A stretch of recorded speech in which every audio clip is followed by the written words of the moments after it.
The dust of the roadside hung heavy in the air, coating the stone wall where the man sat. He leaned back, feeling the rough, crumbling masonry bite into his spine. Beside him, the dog shifted, resting its chin firmly on the man's knee. The animal's eyes tracked the blurred motion of passing tires, but it did not move. They were a singular unit, anchored to this patch of gravel by necessity. The man reached into his satchel and pulled out a single hardened crust of bread. He held it for a moment, feeling the dry weight of it against his palm. With slow, deliberate precision, he snapped the crust in two. He handed the larger piece to the dog. The animal took it gently, teeth clicking against the dry surface, and began to chew. The man watched, his own hunger momentarily pushed aside by the rhythmic sound of the dog eating. They sat in the silence that followed, the heat radiating off the road, the world moving past them in a blur of speed and indifference. It was a fragile piece. The piece shattered with the scream of tires on gravel. A vehicle swerved, fishtailed, and slammed to a halt just feet from the wall. A door flew open. A woman stepped out, her legs buckling instantly as she hit the ground. The beggar dropped the bread. He sprinted, his boots kicking up dust, and reached her before she could fully settle into the dirt. He scooped her up, her weight heavy and limp against his chest.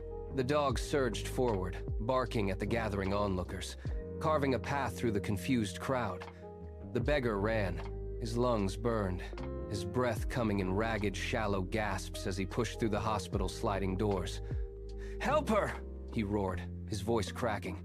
Nurses swarmed with a gurney, pulling her away. He stood in the hallway, chest heaving, hands trembling from the sudden exertion.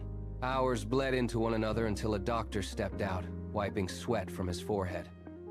"You arrived just in time," the doctor said. "Mother and child are healthy." He saw the beggar, lunged forward, and gripped the man's hand with such force that his knuckles turned white. "You saved my world," the husband whispered. 12 months passed, and the rhythm of the road remained unchanged. The beggar moved along the gravel, his steps dragging, his breathing labored and thin. Without warning, his chest seized. The sensation was not a dull ache, but a crushing weight that forced the air from his lungs. He stumbled, his knees hitting the dirt with a heavy thud.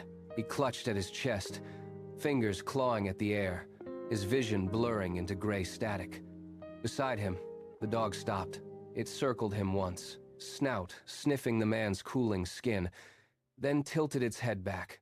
A sharp, piercing howl tore through the afternoon silence, vibrating against the stone wall. The dog did not wait for a response. It bolted, paws churning the dust as it sprinted toward the town. It navigated the crowded sidewalks, weaving through legs and dodging traffic. Its focus locked on a single destination. It reached the glass front of the office building and slammed its body against the door. The dog scratched frantically, nails clicking against the pane, its eyes wide and fixed on the man sitting at the desk inside. The husband recognized the dog instantly. He did not hesitate. He grabbed his coat from the back of the chair and followed the animal into the street. They moved as a single unit, the dog darting ahead, stopping only to bark and urge the man forward. They reached the roadside where the beggar lay, his face pressed into the dirt, his breathing shallow and erratic. The husband did not waste a second.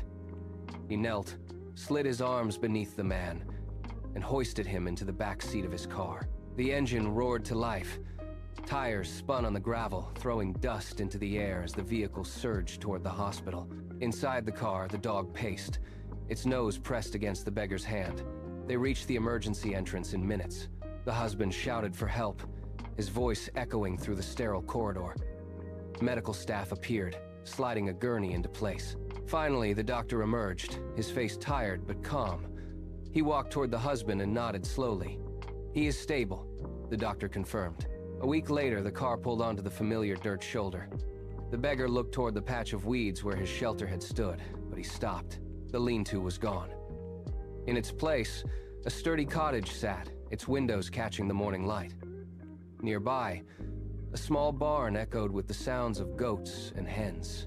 The husband stepped out, walked to the beggar, and pressed a heavy iron key into his palm. He pointed to the door. "You gave us a future," the husband said. "Now, this home is yours."